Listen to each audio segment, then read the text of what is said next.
In this video, I show you the Witch Tower from Kraken Studios. But before we get into that, just want to share with you what the GGGG is for this month.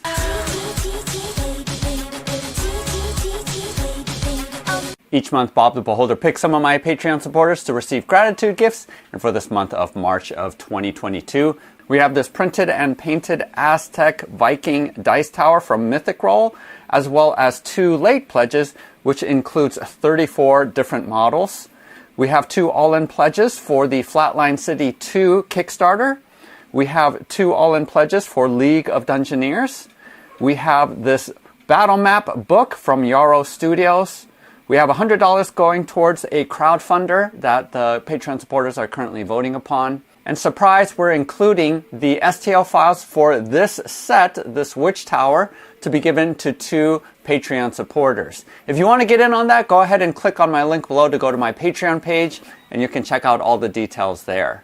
I've made 2 videos of Kraken Studios files, and the first one was the dungeon set that they had a Kickstarter for, and I used those files to play League of Dungeoneers. If you want to check out that video, go ahead and click here.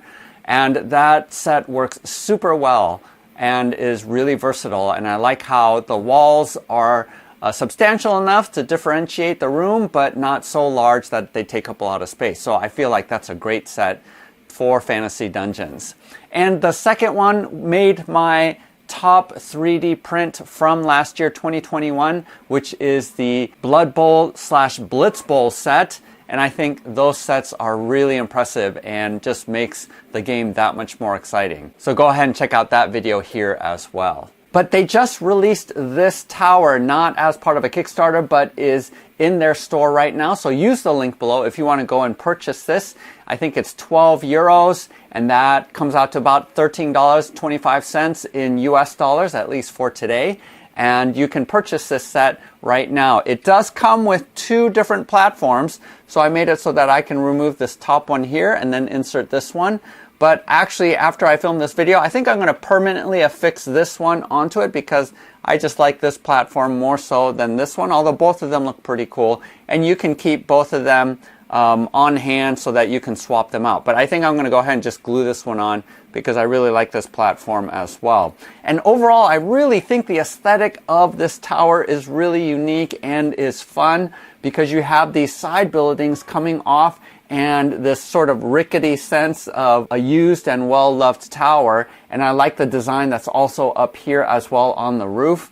And so overall, this is a really unique tower that I haven't seen before. And I feel like a lot of Kraken Studios is stylized and has a lot of personality, especially since I think they did start off with Blood Bowl, and there's a lot of quirkiness and fun and whimsy that is in that game. And that's sort of carried over into all of their terrain. And I really like that they have a particular aesthetic and style to their models that I find to be really unique. And that's the case as well with this tower. If you take a look at all of the different elements of how the wood and the stone is contrasting against each other, this was really fun to paint. And I do have a painting tutorial at the end of the video. Use the timestamps below if you want to skip to that. But this was relatively easy to paint up. Now, if I do have a criticism, not all of the pieces fit very neatly.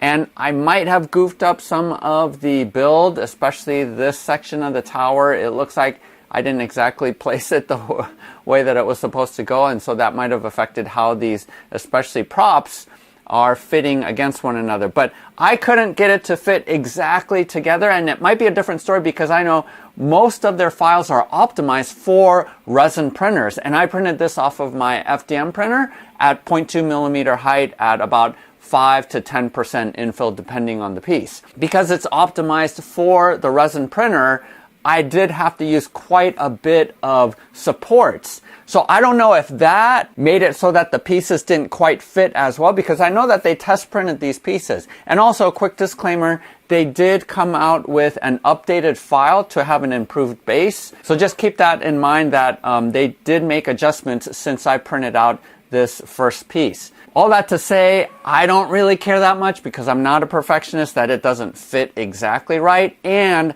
I think you are able to do it if you don't use these slots that make it fit one particular way. If you actually forego that and you end up gluing everything together, which is what I did, I glued most of the pieces, it was just this platform that I didn't glue on there, you can get the whole thing to fit together. But I did go ahead and use these slots, and that's why some of these pieces aren't butting up against the tower itself. I also did glue my whole tower together because, again, much of my terrain, I actually don't stick miniatures inside of the buildings. Now, I did keep the rooftop loose so that I could stick someone in here if I wanted to, but everything else about the tower is all glued together. Of course, the details in this would come out a lot better using a resin printer, but I actually think it looks pretty good using an FDM printer. And again, I'm not using the highest resolution at 0.2 millimeter height. That is the standard that I use for all of my terrain, and because I feel like that's the right balance of looking good, but at the same time not taking forever to print out. So for me,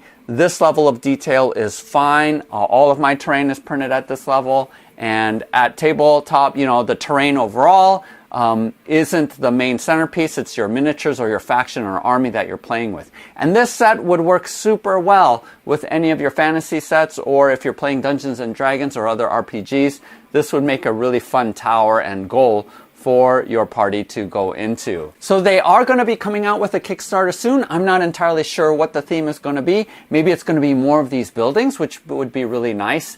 But so far they focused on their Blood Bowl stuff as well as their fantasy dungeon set. So I'm waiting and seeing, because this company has done a great job having really cool and unique STL files. So please like and subscribe if you want to see more content with 3D printed terrain for your tabletop gaming. And don't forget to use the link below to go to my Patreon page if you want to get in on the possibility of being chosen by Bob to receive this STL file for free. It does come with a miniature, a witch miniature. I didn't print that out on my resin printer, but that actually is included in this, as well as these two different platforms. So you can pick in terms of what you want on your building. Go ahead and feel free to stick around if you want to see the painting tutorial. Otherwise, happy printing, happy gaming. We'll see you next time.